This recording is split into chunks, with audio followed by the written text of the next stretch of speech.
Hi there, this is Joan C. back in the house. Now, I've got another article I want to share with you, and this again comes from the Herb Companion, October-November 1992 edition. I'm sorry, but I am love sharing these articles. But what is titled is Before Columbus. This here we're going to talk about ancient herbs in this article.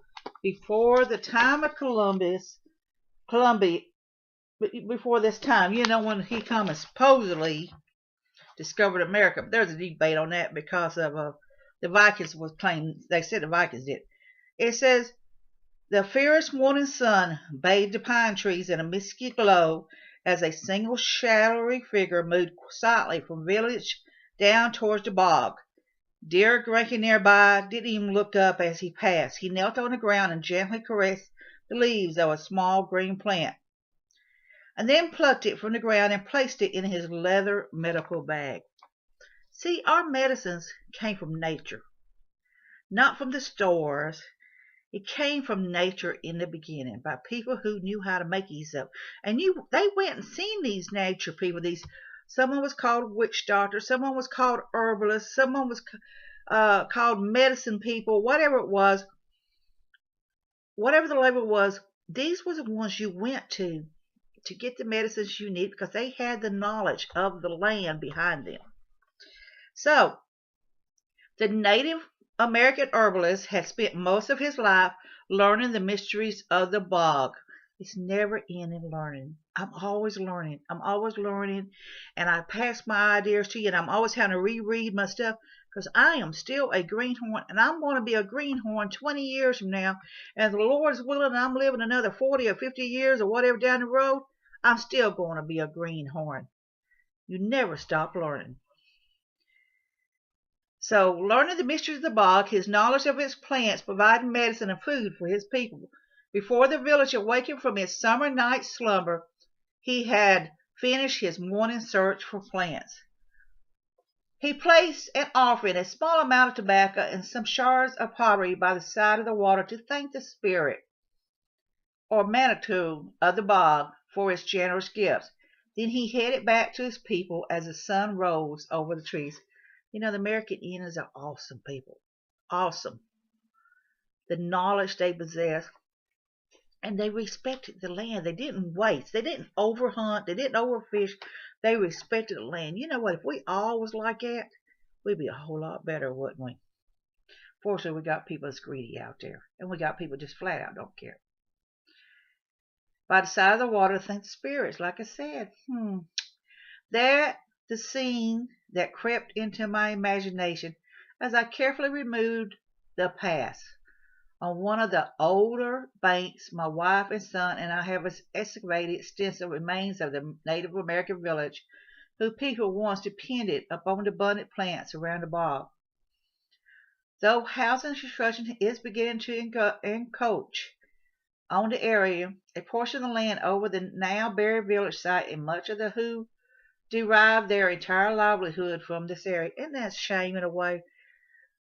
We keep spanning out so much, and the sad about thing is we are destroying a lot of the resistance, and the increase of floods and the muds, the droughts, all this other stuff has actually, majority of it, we've caused it by rerouting things, by building dams, rerouting this, rerouting that, taking away trees, taking away nature. And we've caused a lot of our own problems, isn't it? Now, of course, this here is up in Michigan, is where this is at. And it said a secret society during the late woodland period in this region there existed a secret society of medicine men called the Midday Wee Win, pronounced Midday Wee Swan. So it's MIDAY-WI-WI-WIN, pronounced MID-DEE-WEE in capital letters. That means a strong tone there. WUN.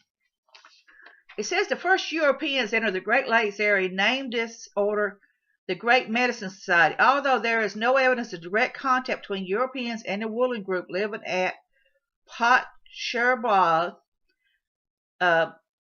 Dominated medical practice throughout the Great Lakes region during the middle to late woodland period.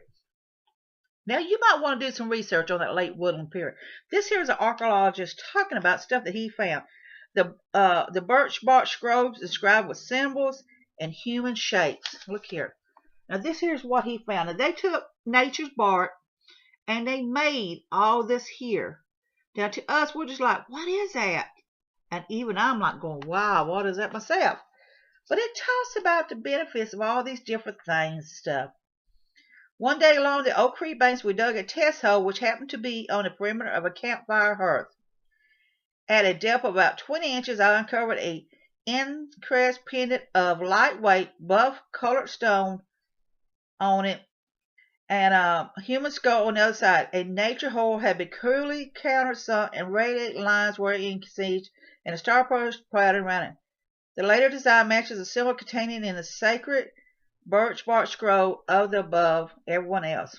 Now, to you, this is what it's showing right here. Okay, now I'm not going to sit here and read this article word per word, but I want to show you here. This here is what these medicine men use. You see right here? This is just some of what was there. With us clearing off the lands and things the way we have done, many of these natural herbs and medicine plants we can't find anymore. Many of it was really destroyed or in more remote areas, and then of course a lot of them are now raised. This is called turtle head. It served as a laxative and a poultice to reduce swelling. If you're not certain what a poultice is, unless you're from old school, it's just basically like you make a mix, you smash it down, and you place it onto the wounds, on the areas, and all the juices from the smash up leaves and things will go down and soak into that, and that's what it does, is reduce the inflammatory thing on it. And here's another one right here. You can see right here. This is another leaf, another plant that the Indian medical herbalists harvest. It's called broadleaf arrowhead. And it has edible tubers which aid digestion and help healing of wounds. The tubers is when you pull the plant up, and on the roots you'll find little knots, like little nuts, or what you want to call them, little tubers. That's basically what peanuts are in a way. It's tubers. So they would take these tubers and they would use them in their food or whatever, or smash them up, chew it up, and eat it. And also they would take the tubers and it would smash them up the same way and place the juice of it on the wounds to help with the healing of the wounds as well. And I'm not certain if they placed a whole tuber plant on it or not, or just use the juice on it. I'm not certain on that. That was something that I have to research on. And then right here, this here is a mint, as you can see right here. Okay, I hope you can see that. And then right here it is mint provided flavoring and nutrition and were dried for winter use.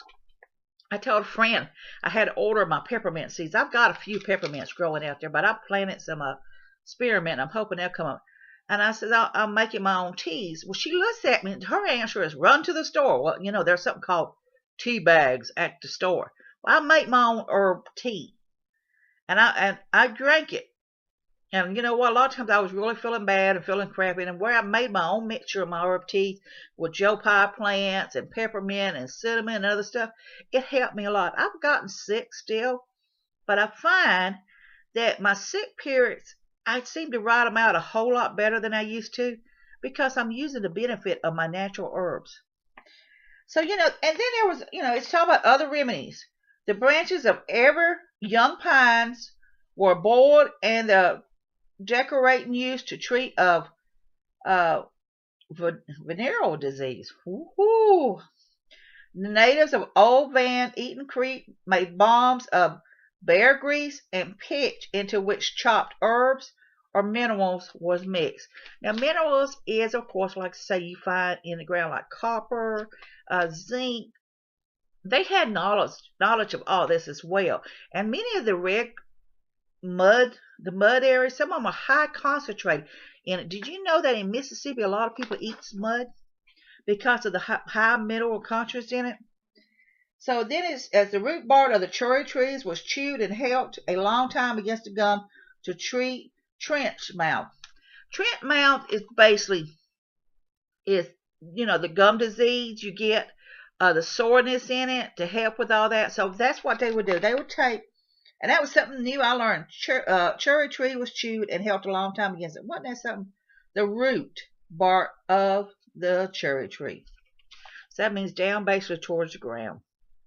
And then they would chew it up and they would leave it here to soak against the irritation of the gums and things of that area. Well, and it's just, this here is just so amazing on this here.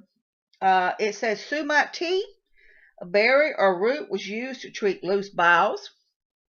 Sassafras, root bark, and golden seal roots were taken together for stomach problems. And Solomon's seal was purified with sand, white ash, or clay and ingredients for stomach problems. Slippery elm, prepared with wintergreen, was given to children for stomach ailments. It's just, the variety of mints here it says, and wintergreen, which grows near the bog, were used as a flavor and a basis for tea, of course. Now, I want to tell you something. It talks about milkweed. Milkweed is used as a laxative, but it tells in many of the research ahead that once you reach the age of 50, it's not really recommended to use. One of the textured plants available to the people of Potshire Bog was common milkweed. Each plant bear only a few pale green, rough-skinned fruits, wide at the base and tapered to a point. The woodland people collected young shoots from late April to mid-June and young pods in June or July. The latter are less than 2 inches long and quite firm, and when picked, have a very bitter taste. However, repeated boiling each time in fresh water removes most of the bitterness. Alternatively, the pods were dried, coarsely ground, and placed in a reed bowl or sieve. Boiling water was repeated, poured over the meal, and this process leached away the bitter composition. Acorns were treated in the same way.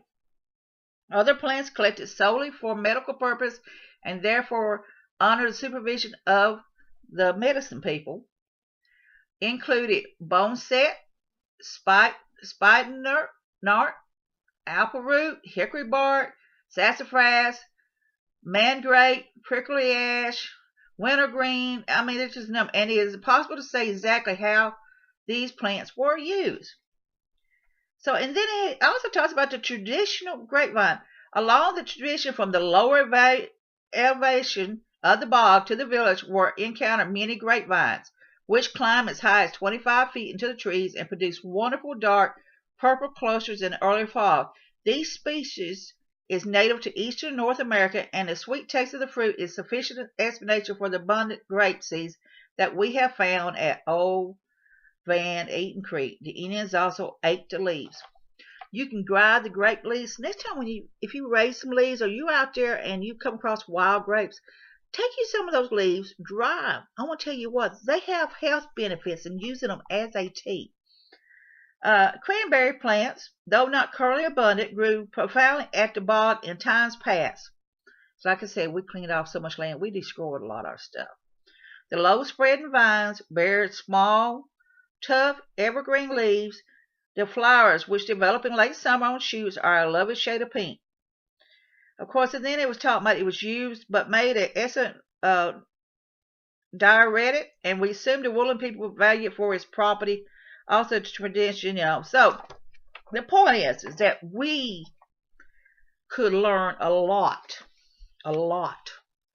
from the Native Americans. The Native Americans, bless their souls, respected the land. They did not overhunt. They did not overharvest.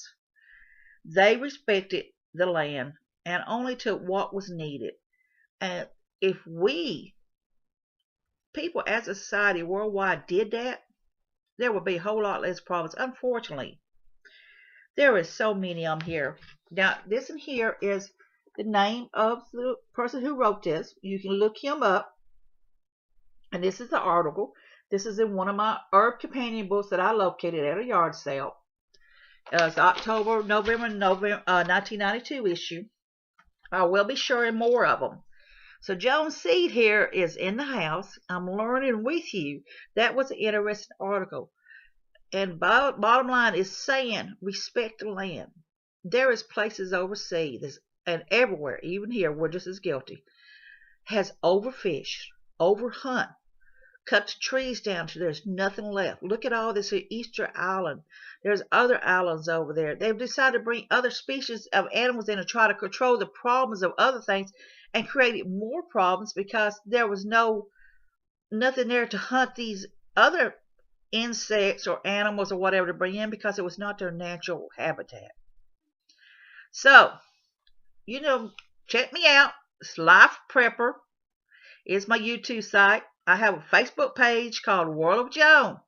There's no politics, no racist, no nothing, none of that. It's just all how to do stuff, sharing ideas with people. So check them out and share some ideas with me. I love learning, and I love learning and sharing with you.